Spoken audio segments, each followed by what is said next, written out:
are we? Okay.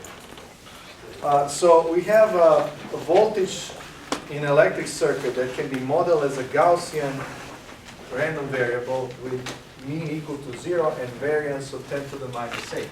So we have noise that in the amplitude domain has a distribution that's normal with is 10 to the minus 8. And now this, the first part is easy. Like what is the probability that the value of the noise exceeds certain thresholds and so on. So essentially you have, this is this distribution, 1 over square root of 2 pi times sigma e to the minus n squared over 2 sigma squared for every n. And sigma is 10 to the minus 4. And then you can solve any probability, right? That's an integration under the normal curve. Use the table. Use the table. This book gives you Q table. I have told you that in the other class too. Find that function on your calculator. You know, if you have any modern calculator would have normal function in there. This one here, the big one was number 3. Number 3. 3 and 5, yeah. 3 and 5. 3 to 5. 3 through 5. Okay. So let's think about it. So what they're saying here is you have this noise. It is coming through some sort of circuit here, and you have output Y. In a part 3, this is what is called halfway rectifier. So halfway rectifier has this function, transfer function here that is called g of x.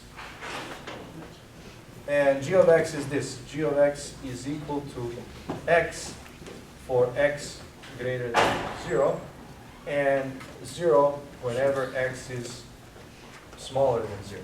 So that's your transfer function of a halfway rectifier. What does this rectifier do? If the signal is positive, it leaves it alone. If the signal is negative, then it just makes it 0. So now it says here, find the PDF of the rectified noise by first finding the CDF and then differentiating the CDF. So what we're looking for here is find PDF of Y. Okay? Now let's look at first CDF of Y. Is probability, let me call this capital Y, is probability that Y is smaller than a given Y, right? So if I have the output random variable Y, capital, and I'm looking at CDF at some point Y, what does that represent physically? It's probability that your random variable is taking a value that's smaller than Y. So let me do some Y's first. If Y is smaller than 0, what's probability of Y being smaller than Y? 0. Why? Because this halfway rectifier doesn't allow anything to be smaller than 0. Everything that's smaller than 0 becomes 0. The second thing is, if Y is equal to 0, what's probability of Y being smaller than equal than 1? 0.5. 0.5. How do you know? It's that function. Depends on the normal distribution of the Okay, signal. depends on normal distribution. So here's what we are saying. Whenever the number is negative, this is the distribution of n, PDF of n. And what does this rectifier do? Whenever your n is negative, it makes it 0. What percentage of time n is negative? 50% of the time. So whenever n is in this area, this is equal to 1/2. Right? So half of your points are going to be 1/2. And then 3, when Y is greater than 0, probability of Y being smaller than Y becomes actually 1 over square root of 2 pi sigma integral from minus infinity to Y e to the minus n squared over 2 sigma squared. right? Because you're integrating now from minus infinity to that y. You know, that's the probability that you're going to be smaller than, because it leaves you alone, gives you exactly the same value for positive y. So now if I sketch this CDF, here's how it looks like. So this is your y, and this is CDF of y. It is 0 beforehand, has a jump, and then it gets to 1. Right, so this is CDF of y. How does the PDF of y look like? Well, PDF of y is the derivative with respect to y of CDF of y. And this is going to be equal to delta of y times 1/2. This is the derivative of this step here. So this is going to be the jump. And I'm going to have plus 1 over square root of 2 pi sigma e to the minus y squared over 2 sigma squared times u of y, where this u is the step function. Right? Because the derivative on the right-hand side is the same as this. Okay? So how does this look like when you plot it? It looks like this. Right, this is y, this is PDF of y. Right, it actually shrunk this whole left-hand side into this pulse that occurs at 0. Okay? Okay? All right, so based on that, find the expected value of this noise. So what we are looking for is the expected value of y. So our definition is y goes from minus infinity to plus infinity, y times PDF of y dy. That's just the definition of the expected value. In our case, this becomes integral from 0 minus to plus infinity, 1/2 delta of y, or let me put y up front, y times 1/2 delta of y plus 1 over square root of 2 pi sigma e to the minus y squared over 2 sigma squared, everything dy. Right, then the first part is y, and then you have a PDF of y. There's a u of y here.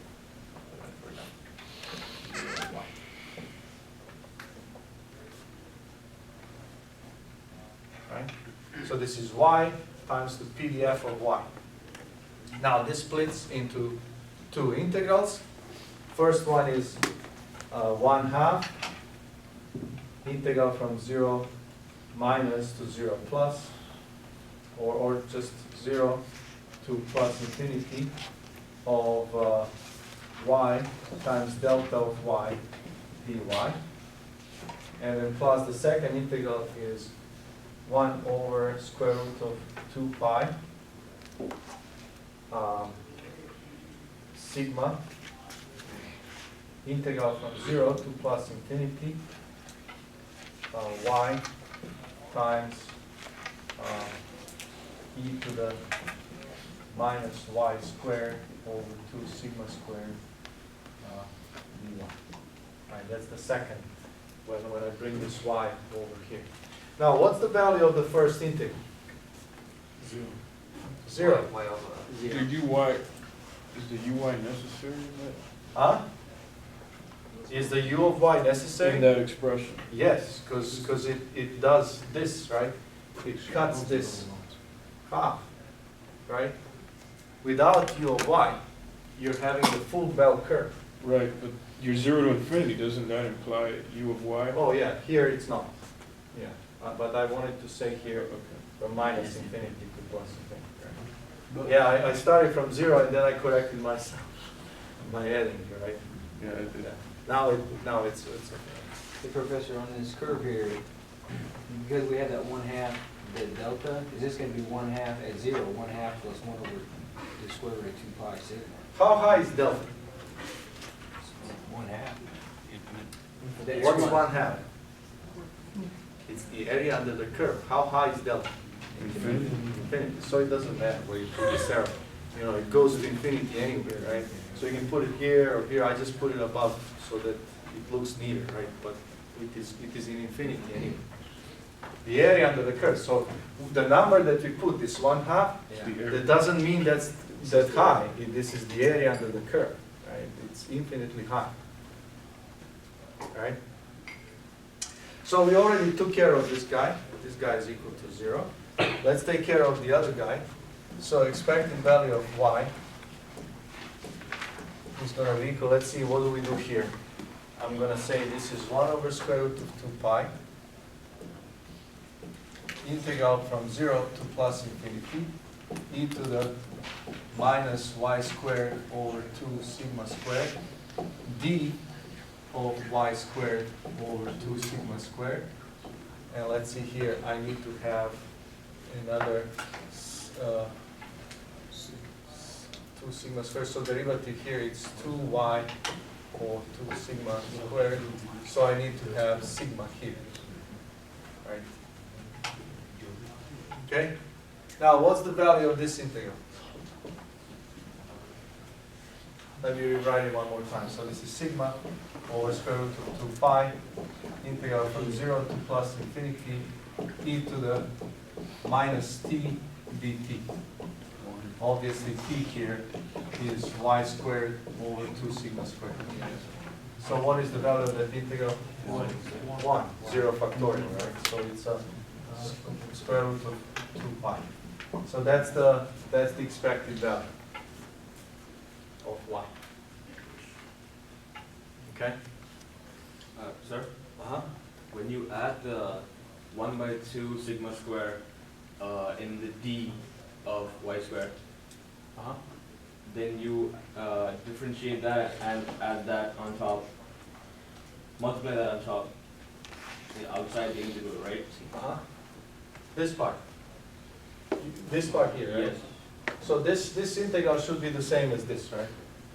So, isn't there a 2 on top? Yeah. Yeah, but this 2 cancels with this 2. Right? What about sigma squared? Sigma? Sigma squared, one sigma goes here, sigma squared, and then one sigma cancels, and I'm left with this one sigma. Okay. Okay. Right? 2 cancels with this 2. I don't need 2 outside. I have 1 over square root of 2 pi. Where did the 2 come from? Huh? Where did the 2 in the denominator come from? And Yeah, this one. Yes, That's yes. what this, Where did I put this 2? Yeah, Yeah. I put it myself. because we're gonna put 2 on the top too, right? Two I did, sigma. because derivative of this is 2y dy. Oh, Right? Oh. Yes. 2y dy, and 2 and 2 cancels, right? So you got like y over like sigma. Let's work on this integral. Let's say, Bring it out. let me just show it. Y is equal to sigma over square root of 2 pi, and then integral from 0 to plus infinity, e to the minus y squared over 2 sigma squared. Let's take the derivative of this. It's 2y dy over 2 sigma squared. Right? Right. 2 and 2 cancels. This sigma squared and this sigma cancels. And this is 1 over square root of 2 pi. Sigma, right, from here. Integral from 0 to plus infinity. E to the minus y squared over 2 sigma squared y dy. That's the same thing as this. Right. I mean, you don't have to do it that way. I just, No, my brain's not working.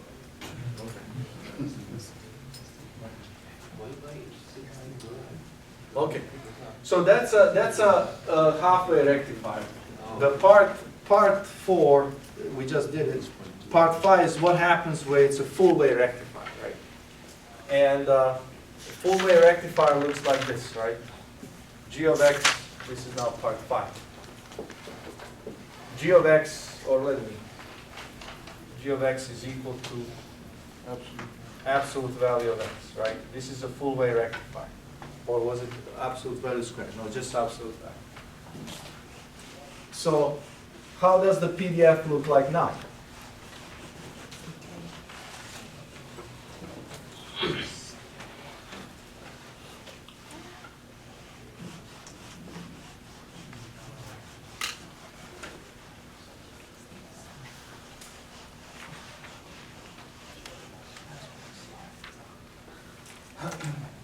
Your PDF of n looks like this. Right, this is our bell curve. Let me make it like this. So this is PDF of n. Now your y looks like this. Let me just put this over here twice. It looks like this. PDF of y. And then this is straight, and then there is 0. Right? So this is how it looks. Do you all see that? Huh? Yeah. So now you can say PDF of y is equal to 2 times square root of 2 pi sigma into the minus y squared over 2 sigma squared times u of y. Alright, and then you carry it from there. Why is that the case? Because you can see what is the probability of being, let's say, within this interval here.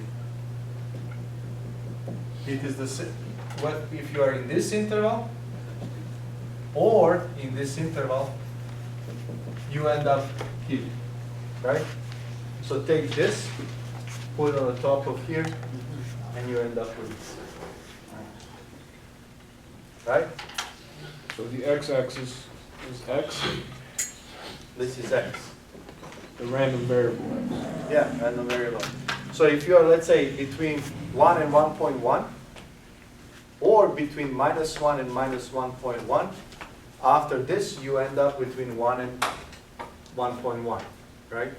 So you can see that there are 2 intervals here that are all mapped within this interval. For every interval here that I pick, there are going to be 2 of them over here, stacked together. So on this side I have twice, on this side I have nothing. Right? I take from here to put over here. That's what the full way rectifier does. And then after that it's all the same, right? Okay. So that's for 10. Let's take a look at 413 here. That's loss of sleep. Don't give it on the exact, please. 413. Let y be a positive random variable. Fy of y equals 0 for y greater than 0. Let alpha be any positive constant. Show that p of y greater than alpha smaller than expected value of y over alpha. That's called Markov Inequality. So let's say something is y is positive, and it says show that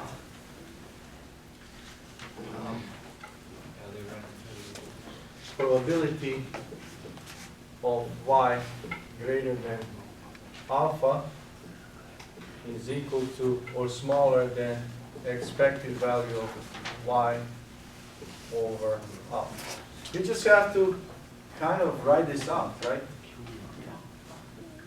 So let me just first sketch it, right? So your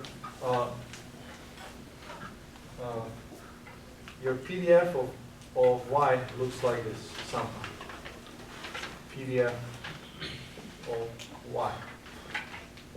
Right, it's identical 0. And then I have this value alpha here. And probability of y greater than alpha is equal to this. Right? So this becomes an integral from alpha to plus infinity, PDF of y dy has to be smaller then 1 over alpha times expected value of y. Expected value of y is an integral from 0 to plus infinity y times PDF of y dy. Okay. Why is this true?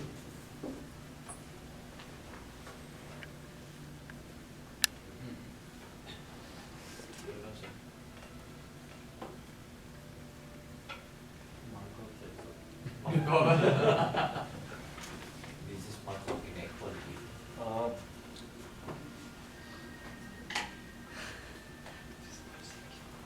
These are always kind of a little bit tricky. Let's see if I can spot it. If not, I'll have to think about it. But Multiply both sides by alpha. okay, that's the first step. And then what? So I have alpha integral from alpha to plus infinity PDF of alpha y dy smaller than integral from 0 to plus infinity y PDF of y dy. What next? So you just try to eliminate the alpha with multiply the. Well, what we need to actually show, let me just do this then. Then if I need to show that integral from, no, even that doesn't work. But the alpha to, Let me do, I think we have to open the integration from alpha to 0 and then from 0 to, yeah, that's what I was thinking too. So here's what Hani's saying. Okay, let's consider first this 0 to plus infinity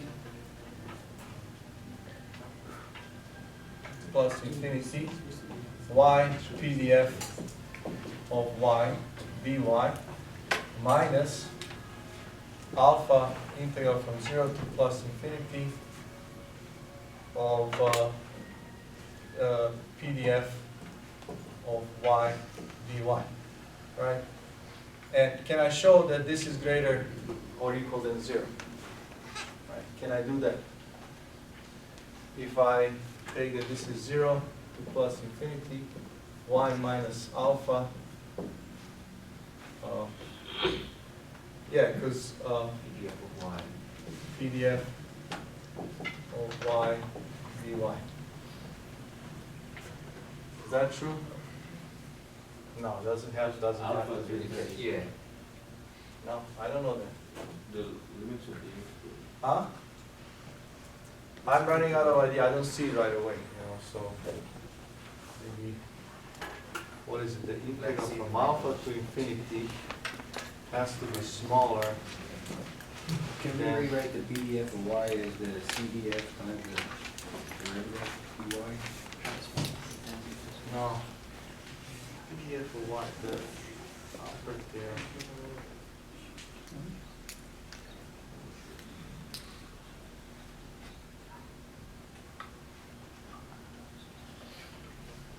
Well, alpha is bigger than 0, yeah. Okay. so then the guy on the left, if alpha was replaced with y. in Has to be front- smaller than 1, right? Yeah, So this is smaller than 1, okay? That's what, this has to be smaller than 1. How about this? Expected value of y over alpha. Well, alpha's positive, so that's gonna be smaller than 1 too. It doesn't have to be, right? Y can be very large. Yeah, but, that's expected, yeah.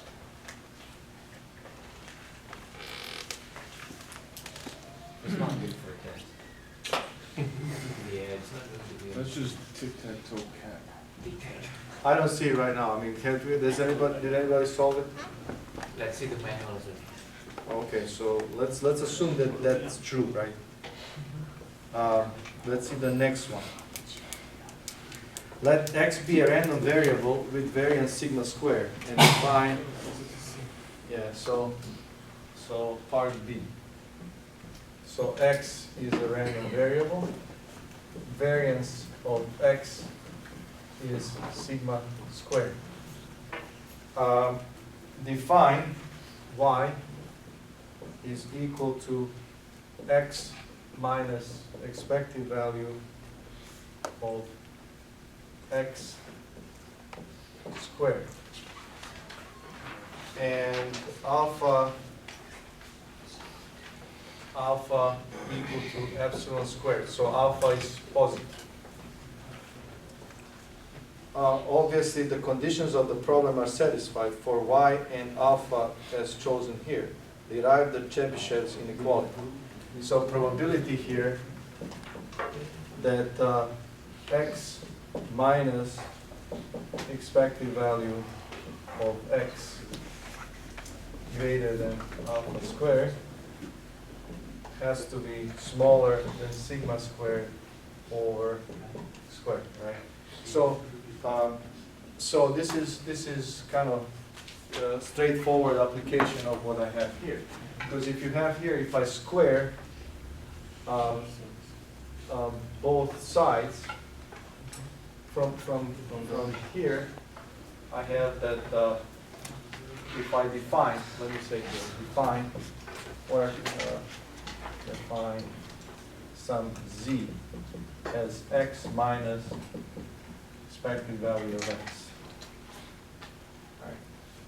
Then I have here z greater than alpha is going to be, and I take the magnitude of that, so to make it positive. So z now fits this this description here. Z is positive, so I can claim that probability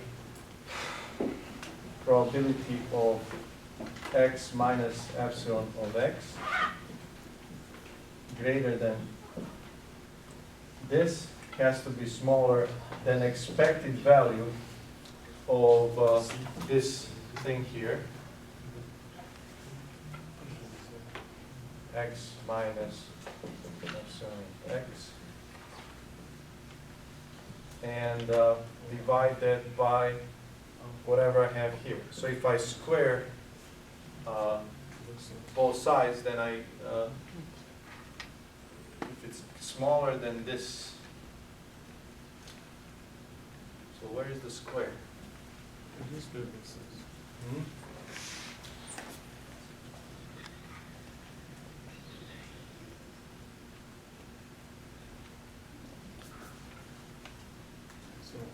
Why is this? Square everything on the left and everything on the right. Here.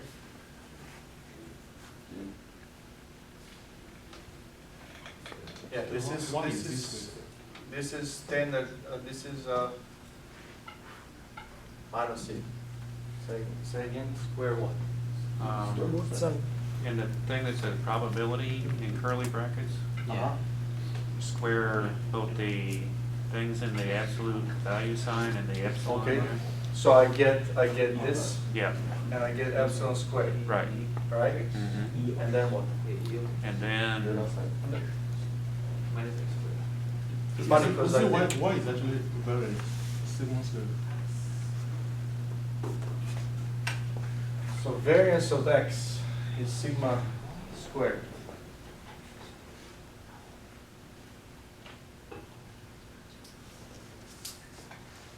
Well, definition of variance. Variance is supposed to be. Yeah, Y.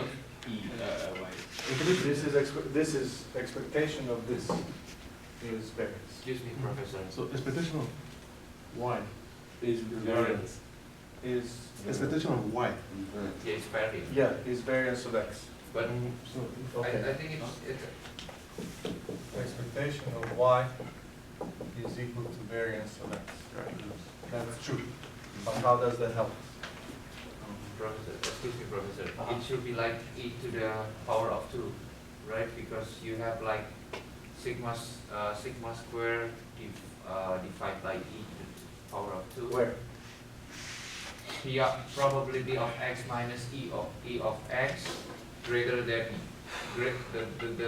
the latest one greater than e squared should be like Here e squared? no. The last one, because you have that one e squared, right? Ah, So here, you okay. need to have Yeah, a square. no, it's still it's still in. Just gonna square both There's no sides. square detail. No. This is No, this yeah. is this. Right. I don't know, I actually, let me think about it, I don't see it right away, so. And I'm sure it's If you really, square really the trivial. entries, Yes, in we probability, square it, I think. if you square the entries in the probability, Huh? if you square both sides of the Here. elements in the probability, yeah. Okay, so if I square, so let me try that one more time. So if I say probability of x minus expected value of x, right? Greater than epsilon. Right. According to this thing here, needs to be smaller than expected value of this. Right, x of y. X minus expected value of x divided by Alpha. alpha, which is epsilon, But right? if you, on the I left will side, try solving the left hand side. yeah, And then, But in- Square both sides of Square the both inequality. sides. both sides of this. yeah, So probability of x minus epsilon of x squared Right. greater than epsilon squared right, has to be smaller than expected value of Right. x minus expected value of x squared yeah. divided by E. epsilon Epsilon squared, squared, right. okay? Because your alpha And is. this thing here It's sigma squared. is sigma squared. But how do you get rid of the e squared inside that term? It's still there. No, it's based on the like, The solution has an e. Which one? You square both sides. now everybody's. Yeah, when you push that Yeah, X, yeah. So, one e so, square is another What e. you square. Yeah. no, but this implies this, right? Yes. Right. Or actually it's equivalent, right? Mhm. So, because this is true, then this is true, Mhm. right? That's what needs to be shown, right? Or- But, excuse me, Professor. Let me just finish this. Square both sides. So, um, For the solutions, so, it's like this. and this is meaning the probability of x minus epsilon x squared greater than epsilon squared is smaller than sigma squared over epsilon squared. What? Right? So that's what we showed. But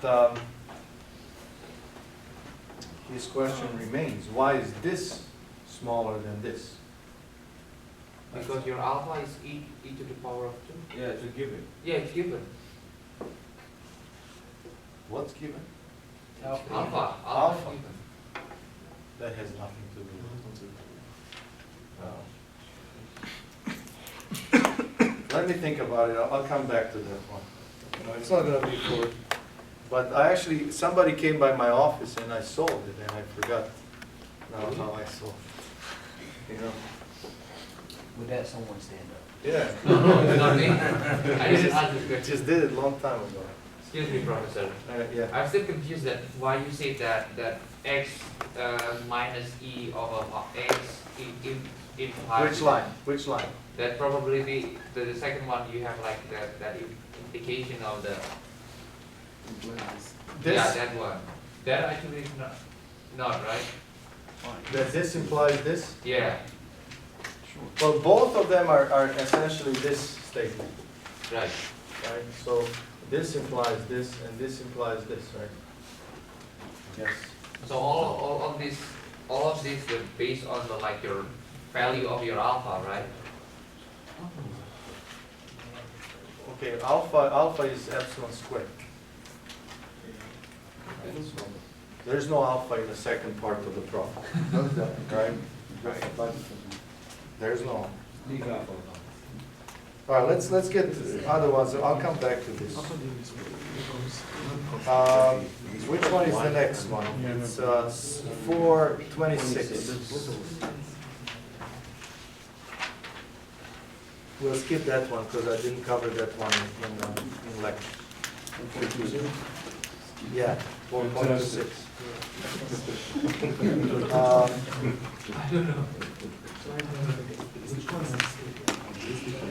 This one. Fantastic. Let's see, six, This is not right. 450, no. It's 459. 426. Yeah, 426. 58, 59. Yeah, part 5. Which one? Part 5. I didn't. 459, part 5. Is that what it is? Yeah. Okay, let's see.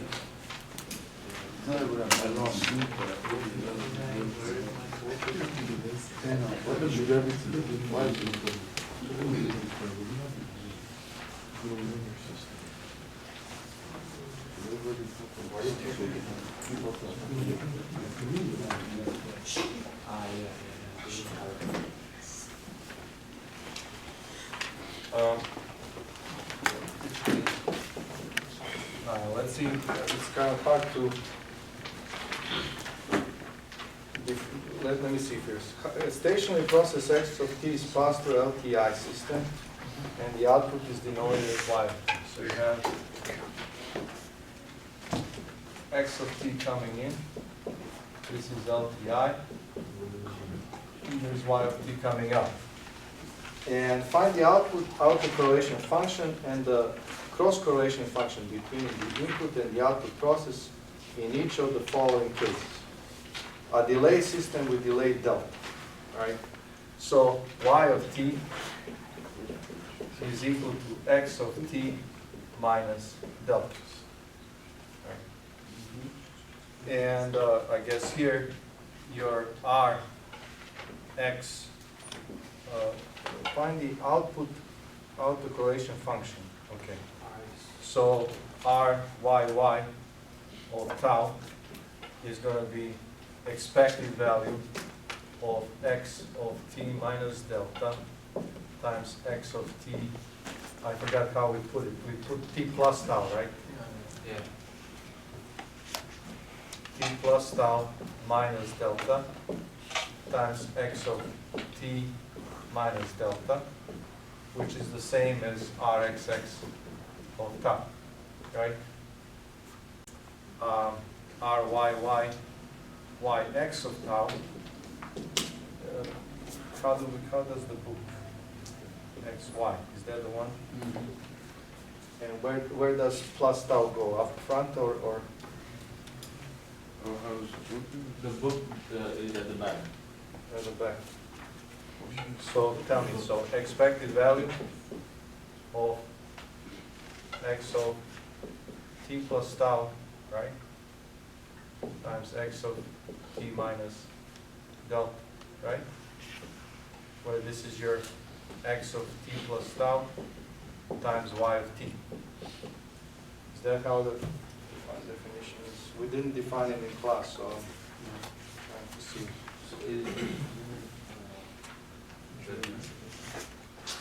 So is RXY is RXX convoluted with impulse response. I don't know if that was No. Just what is the?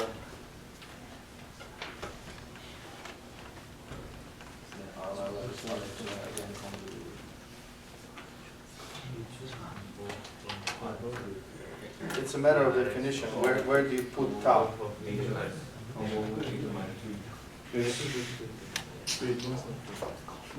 Look at page 175. 175, yes.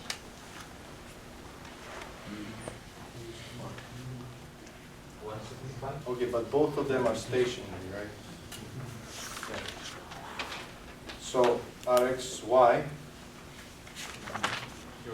Yeah, but okay, so that's if you have any system, but we have a very simple system. It is just delaying the signal, so there's no need to introduce H. Right? So But the H is pretty big for an impulse. It's just an impulse. yeah, it's simple, just a delay. Right? So then you do the convolution. No need for convolution. Why would you Inverse. Who convolves with delta function? Alright.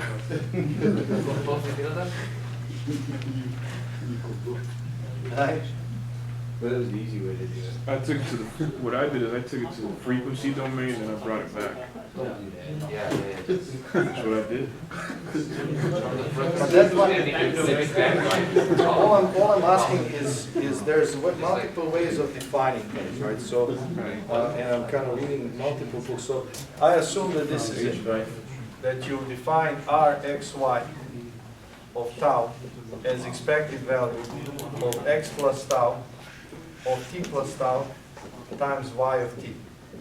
Is that true? I think that's backwards. Backwards, right? So where do I put tau? And why? Y, t plus tau here.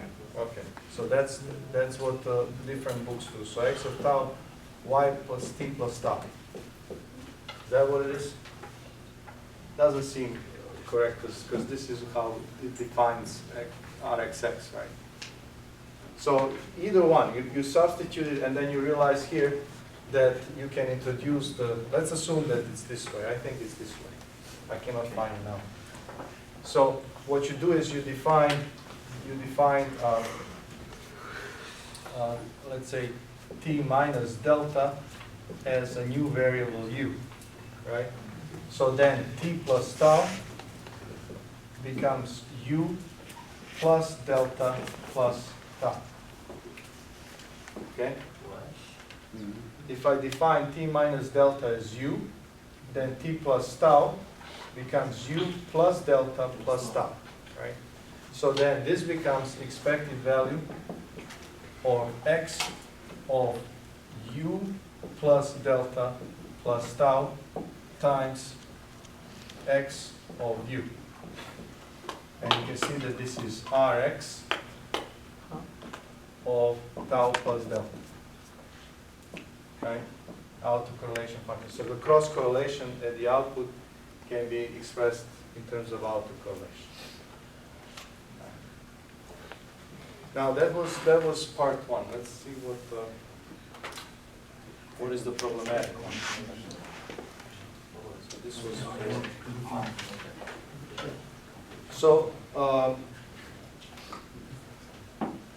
okay. So the part 5 is the interesting part. That was the question. The rest of them are kind of, you just follow the formulas. What was the formula? I'm confused.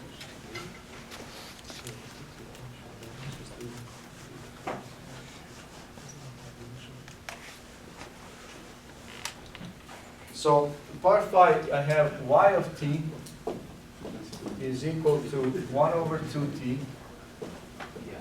integral of t minus capital T to t plus capital T x of tau d tau. So output is averaging our input. And the question here is, let's first calculate Ry y of tau. And to make this a little bit, less confusing, let me put a different symbol here, because tau we use as a delay. So there are really no wisdoms here that I can think of. It's just you have to be, you kind of have to write it out and then write integrals explicitly and then hope for the best. So this is expected value of y of t plus tau times y of t, right? That's what I need to calculate. So this becomes expected value. Y of t plus tau is 1 over 2t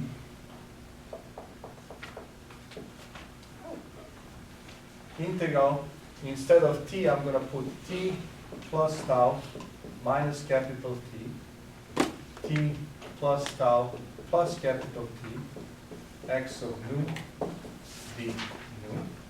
That's the first one. And then times 1 over 2t integral, now just t, so it's t plus capital T to t, t minus capital T, t plus capital T, x of u d u, right? So that's what I need to do. Okay? What is it that we don't like here? We don't like that these boundaries are not the same boundaries, right? So we have to have some sort of transformation to bring these boundaries together. So let me introduce a substitution.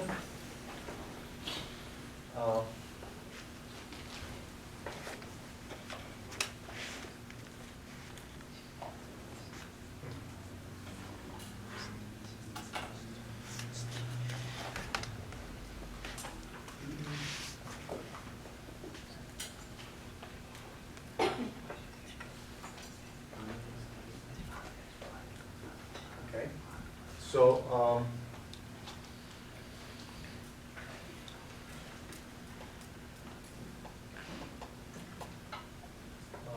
let me say t minus plus tau. I'm going to call it x. Right? So, so the first integral, this becomes integral 1 over 2t, integral x minus t, x plus t. Now, nu is going from, nu goes from t plus tau minus t. This is not working. I found the impulse response in the frequency domain. H of f. That's what I found, and that's what seemed to open up the problem for me. But it was hard. I don't know. H of f. Solution, the first thing is. I think that is short. I transferred y of f. I transferred y of t to y of f, and the right side to x of f form. That's what I did. That's actually what. And then I did y of f over x of f. I isolated my x of f and So you took the Fourier transform of this?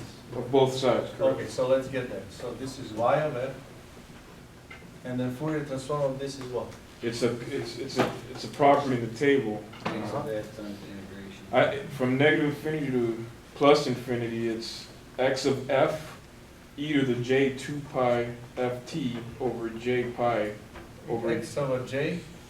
So if you So write, say, let me see, x of, okay, I said 1 over 2t.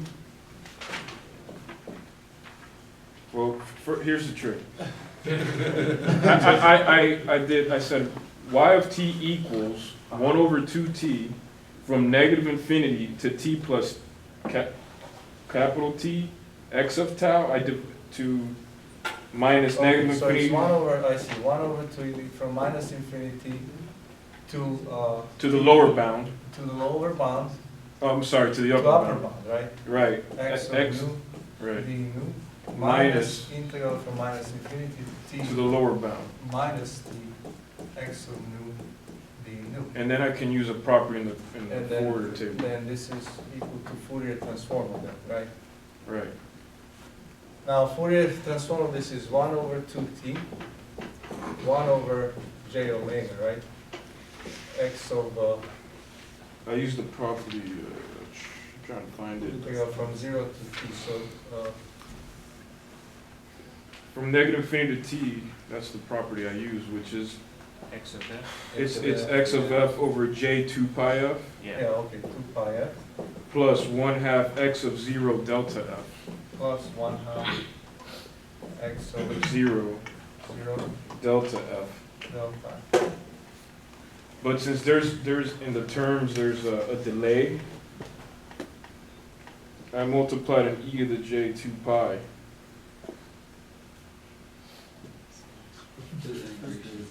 And e to the j 2 pi. What? You have to also, there's a delay. What does the property say? Property says Fourier transform of what? If it's only the t, it says that x, from negative infinity t is x of f over j 2 pi f plus 1/2 x0 df. But he's mixing the time shift property with it. X of f plus your x zero times impulse. Yeah, since the limits have a time shift, I multiplied e to the j 2 pi ft to the left term, Where there's x of f. and e to the minus j 2 pi ft to the other term on the other side of the negative sign. Rob's making up his own properties. No, I see the idea. Were you able to get it all? Yeah, right? I got what the solution manual says is the answer. So. Okay. So, but maybe we do this. Here's maybe a better way to see this exactly. Because your boundaries are gonna cancel, right? So you can say something like this, y of t from here, right? This is what he's suggesting, 1 over 2t, integral from minus infinity to t plus t, x of nu d nu, minus integral from minus t minus t, x of nu d nu, right? And then essentially take the derivative of both sides. So you get dy of t over dt is equal 1 over 2t, x of t plus t minus x of t minus t. And then take the Fourier transform of this. So you end up with j 2 pi f y of f is equal 1 over 2t, and then x of f e to the j 2 pi ft minus x of f It's even e easier. to the minus j 2 pi ft, right? Yes.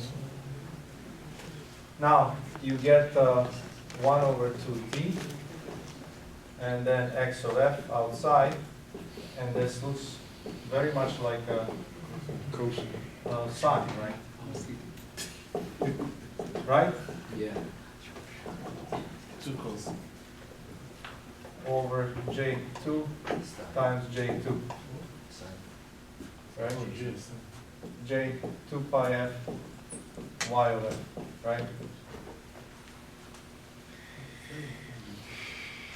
And then from here, y of f is, let's see here, it becomes, I guess, The sink. 2 and 2 cancel. So let's see here, x of f, and then I have sine of 2 pi f t, and then let's just don't forget something. There's j here and j cancels. So this and this goes away. I'm going to see either. And then I have 2 pi f t at the bottom, right?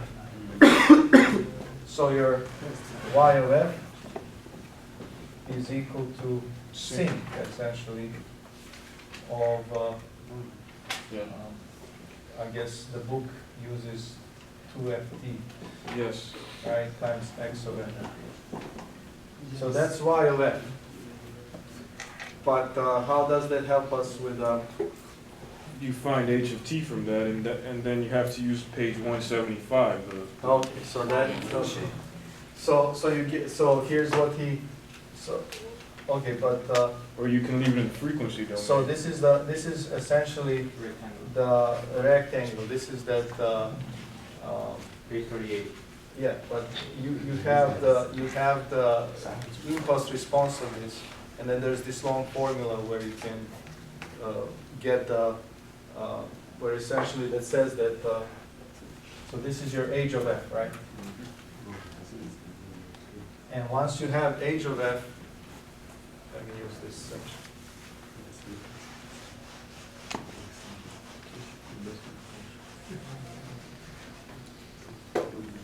So your h of f is a sink of 2ft.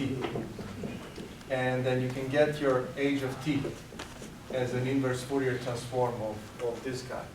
And then you have r y of tau is equal to h of tau co-ball with h of minus t co-ball with x r. X. Remember this one? Right. Or you can leave it in the SY Or power split. you can actually, you're right, that's even better. You say now from here, you can, since you know your h of f, you know that your r, y of tau, or I should say, another approach would be sy of f is equal to h of f magnitude squared times sx of f. And then take the inverse Fourier transform of this. Yeah, it's a long, but long way. I kind of was hoping that going directly there will be a shortcut, but no. But I understand this is a good idea. I would have never thought of this right, on the spot. That only took us 4 hours to figure out. Well, yeah. Sleepers. Yeah, but this is it, right? It's just I looked at it from derivative. You went from integration side. Okay. Good one. So you could put a quarter of that in the exam, and only one problem. No, these are you know, a lot of these problems I assigned, you know, so that you spend some time thinking, right? By solving this one problem, you solve 10 sub-problems, right? Even the half Martin coder, it has like 8 symbols, and then it spends like a lot of time. So let's look at some of these sixes. 6, 7.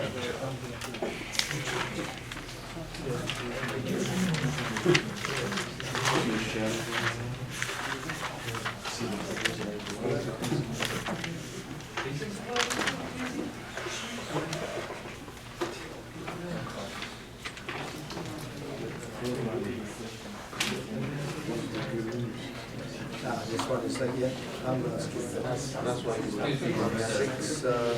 How to use it.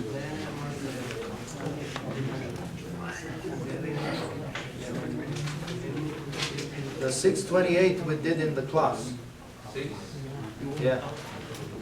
That's we derived it. That's one of the expressions for the mutual information. I talked about it. That the thing here that's different. He has this double sum written as a single sum, but it's the same expression I had in the class. 658.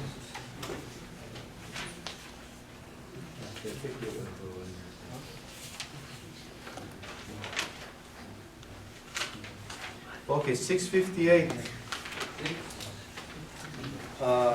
658 is a kind of numerical problem. Let me just explain what is going on here.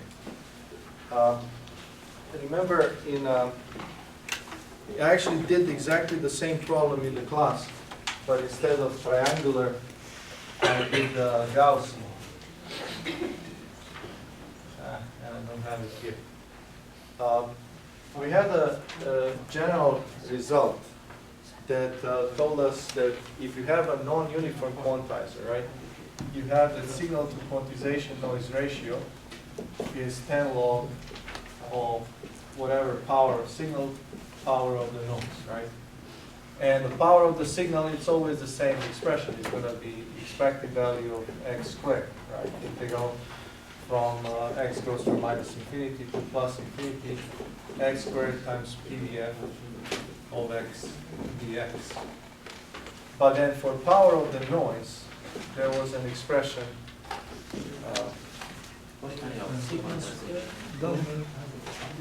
I wish I had the notebook here.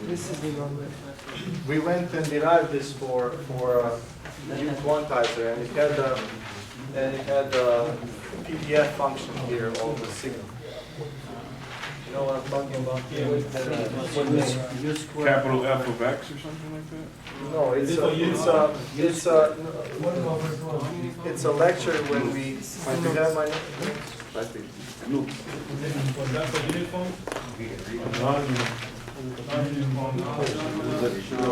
Wait. This is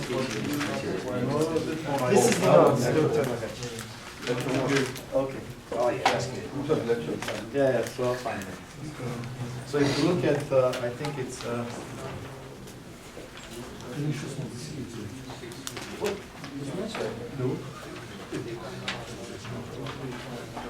Okay, it's actually here highlighted in this version of the note.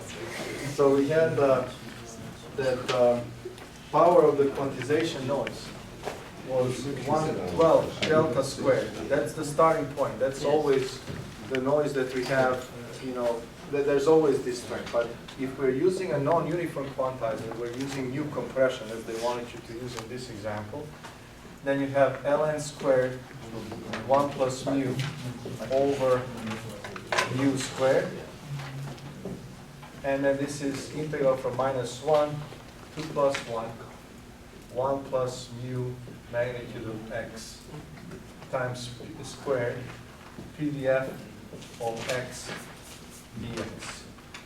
Okay, so that's how we calculate our quantization noise when you use the compander. Compander here is having mu. If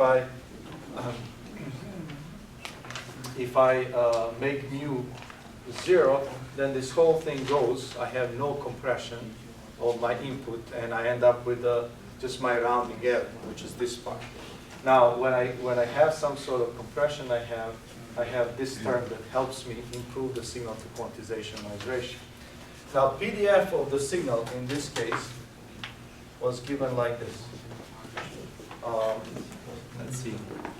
It was x plus 1, so it's like this. This is -1, 1, x, PDF of x. So you can see here it is concentrated around 0. So that means that it is operating. The signal is mostly at the low values where the quantization error is hurting you the most, right? So what we need to do is we need to find out what is the mu that gives me the best signal to quantization noise ratio.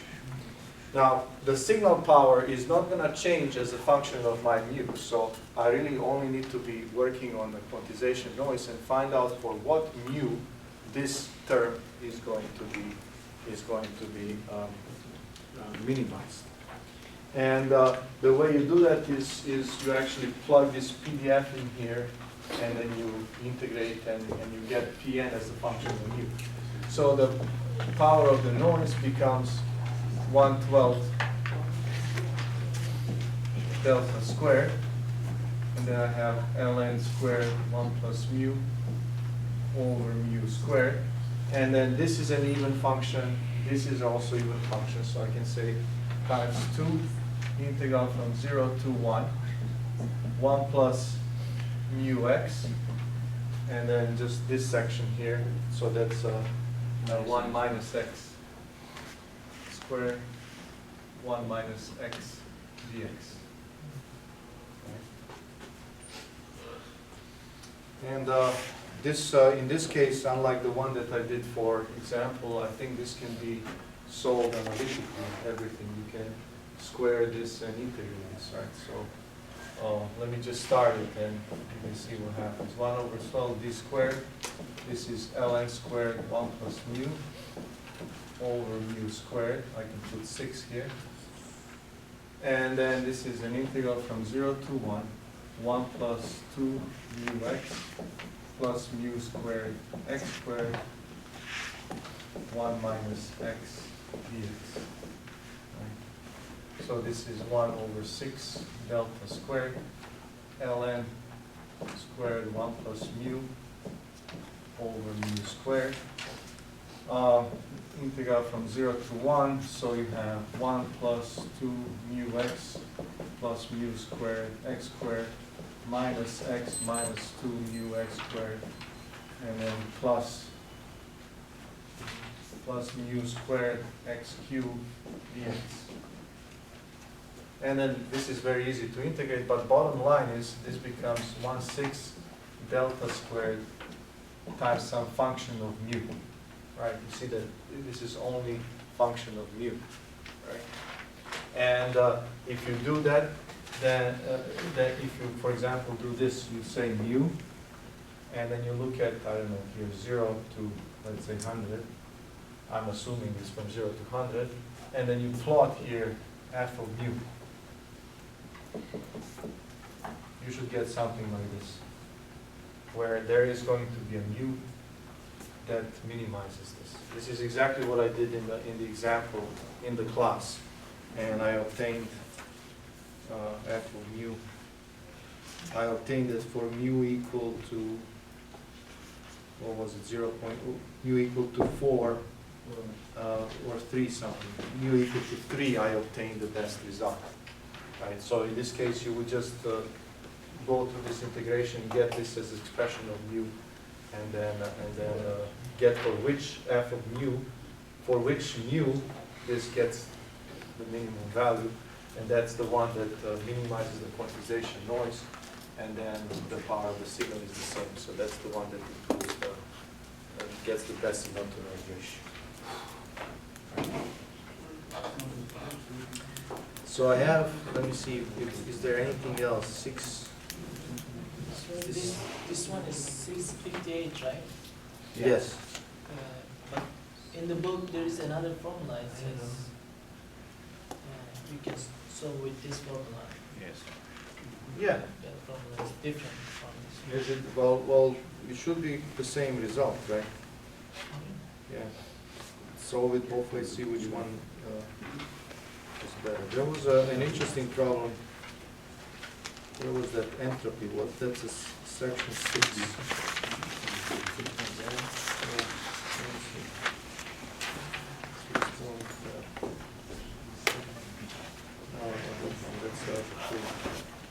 There was one with 6.4. Oh, 6.4. Okay. So 6.4 is yeah, it's on the list here as well. So you have a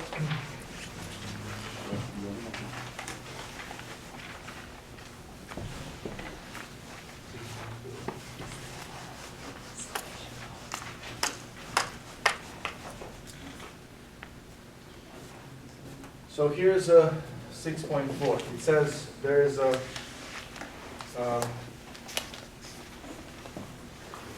there's now source here that sends symbols x, but I goes from 1 to infinity. There's infinitely many symbols. Probability of x equal to k is given as p times 1 minus p over k minus 1, where k goes 1, 2, and so on. And the thing is, find the entropy of x. That was the first, and knowing that x is greater than k, what is the entropy of the source then? Let me define 1 minus p as q, just to simplify the notation. So what is age of x? Age of x, by our definition, it was sum when let's say k here goes from 1 to infinity.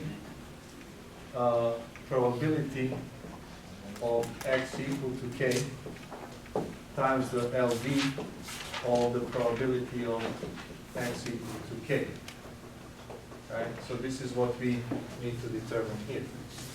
Probability of x equal to k, so this is sum, k goes from 1 to infinity.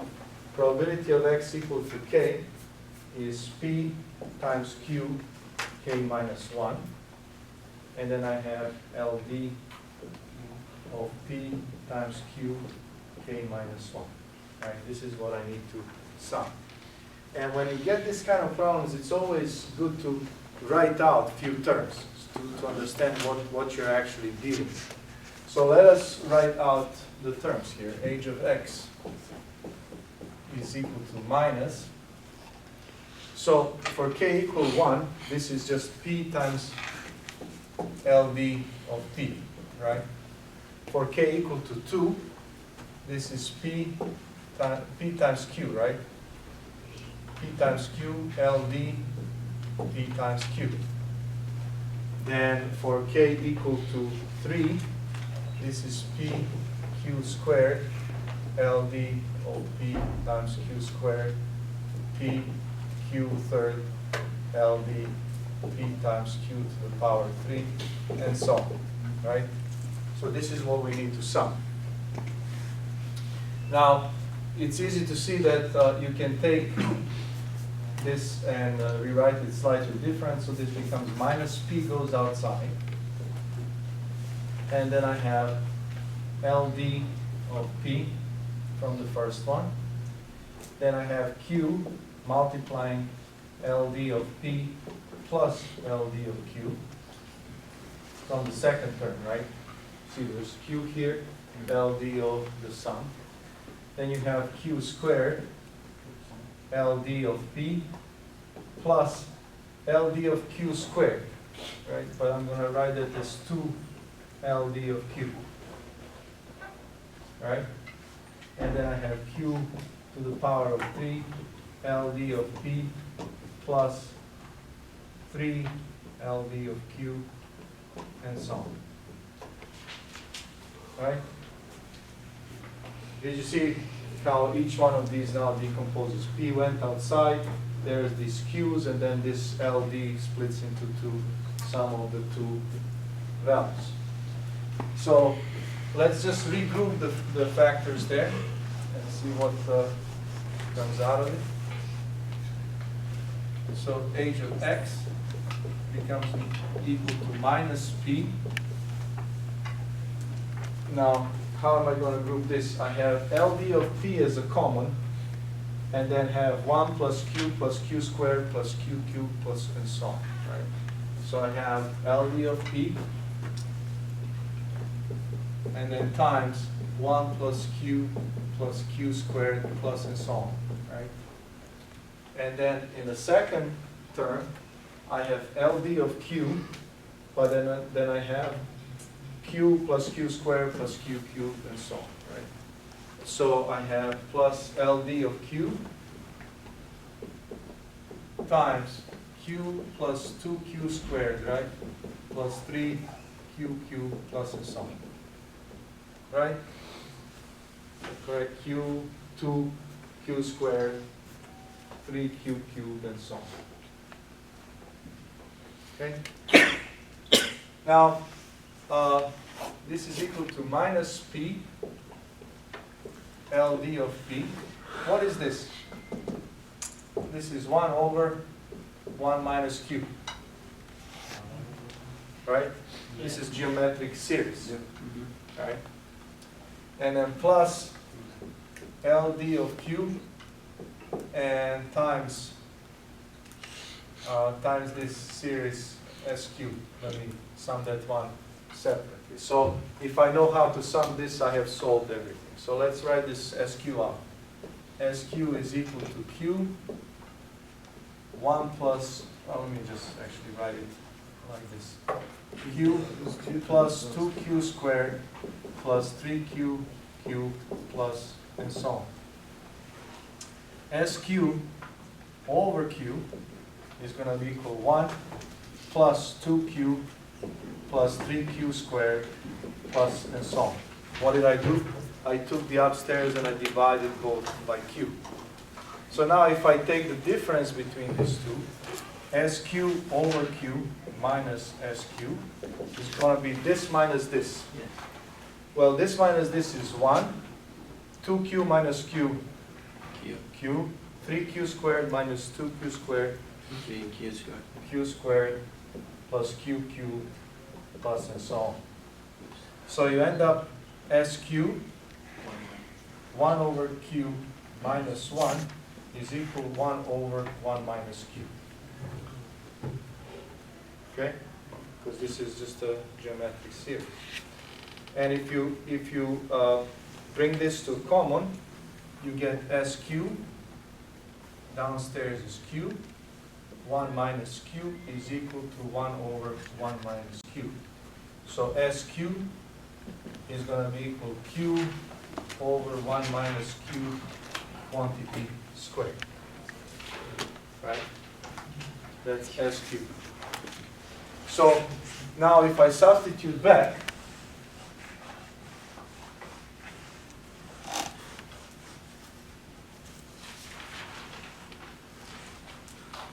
you end up that your entropy H of x is going to be minus P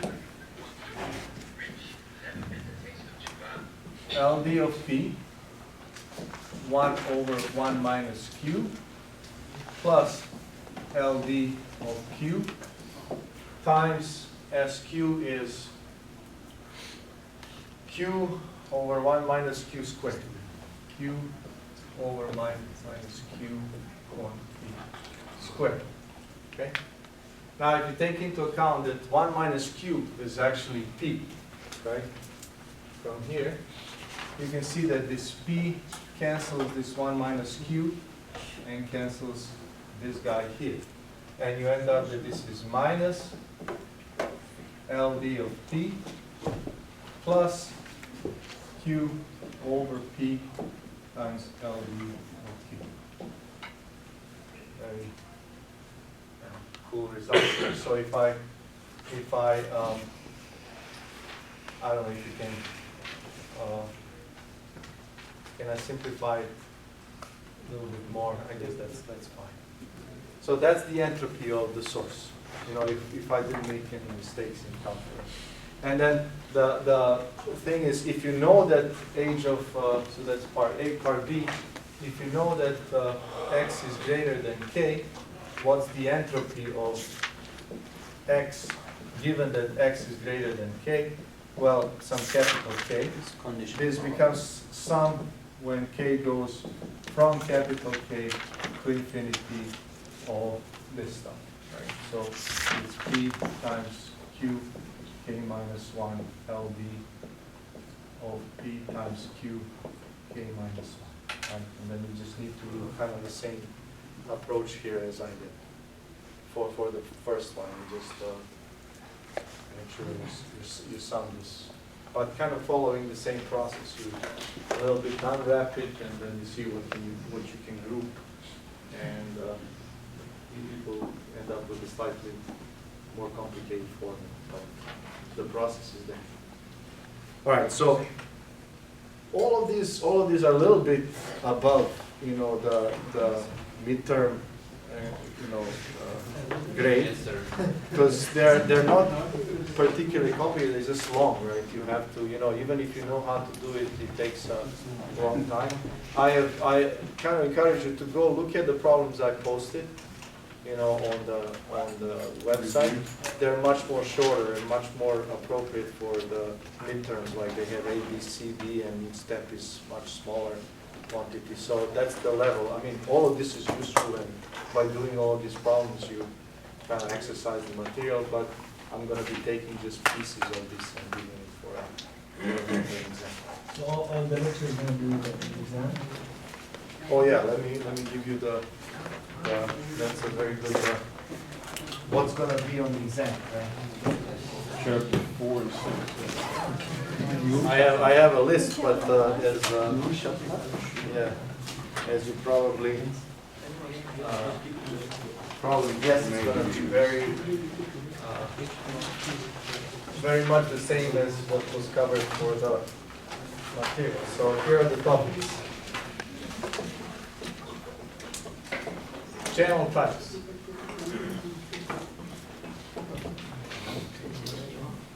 You know, just review the, you know, what do I mean when I say linear type, invariant channel, and you know, what's a low pass, high pass, that kind of stuff. The second is basic concepts in probability.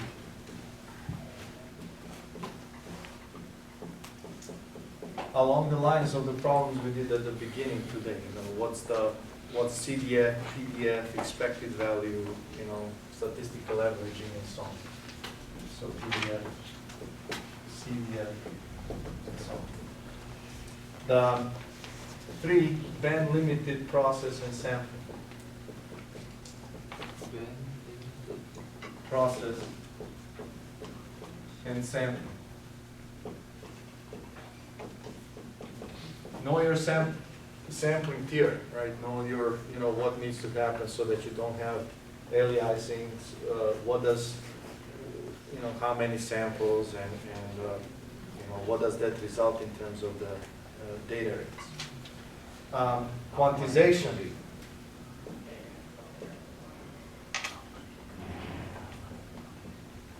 And both your scale, not scalar and vector, heavy scalar and vector here, both uniform and non-uniform. And this is always related to the SQNR. We didn't do any problem like that in the review. There's quite a few, I think 2 or 3 of them here. Make sure that you check, that SQNR, that 6n, right? There will be some problems where you are asked to calculate this. This is a sanity check, always exercise that. It helps you a lot understand if you calculate everything right. Waveform encoding.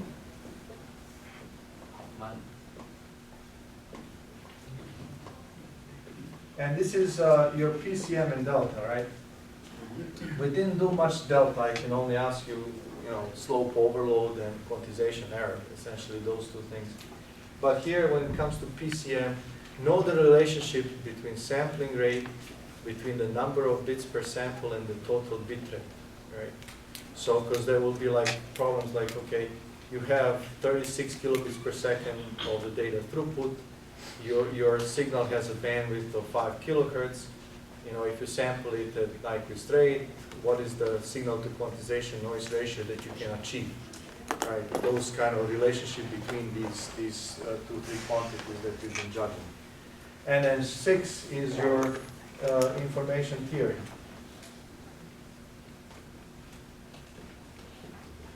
And coding, and source coding. There were no questions here, but self-information,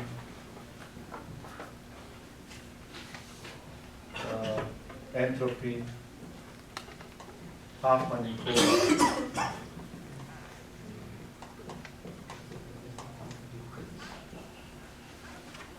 mutual information, and those things.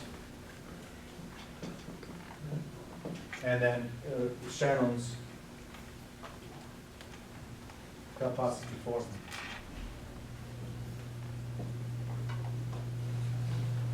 For AWGN. The mutual information is only going to have the one proof, right? Say again? The mutual information is going to have the one proof. Well, remember, I gave you a few examples in the class. I may give you a channel, and I give you joint probabilities between an in and output and say, is this channel broken, right? What's the mutual information in this channel? And then, you can calculate that, or I can, the problem with all of those, there's a lot of proofs and very little, and they kind of tend to be long. But the capacity formula for AWGN, you need to know that. And there's a good probability that I'll ask something about it, because it's very, very important. Is that from the last lecture that Yeah, I think so. capacity that after the redundancy? Yeah, I think it's the last thing we covered, and also there's an example here of some of its use. Okay, any other concerns? How many questions? Oh yeah, it's going to be closed book, closed notes, formula sheet allowed, 1 hour, 15 minutes, and expect 5 to 6 problems, but much smaller ones. So these are 16. Oh no, wait, no. Kind of like PCS. Go ahead. What do you simplify? What's allowed on the formula sheet, single page? I don't care. The purpose. However many. Mutual information. The goal for me is for you to organize yourself so that you don't have to flip through notes.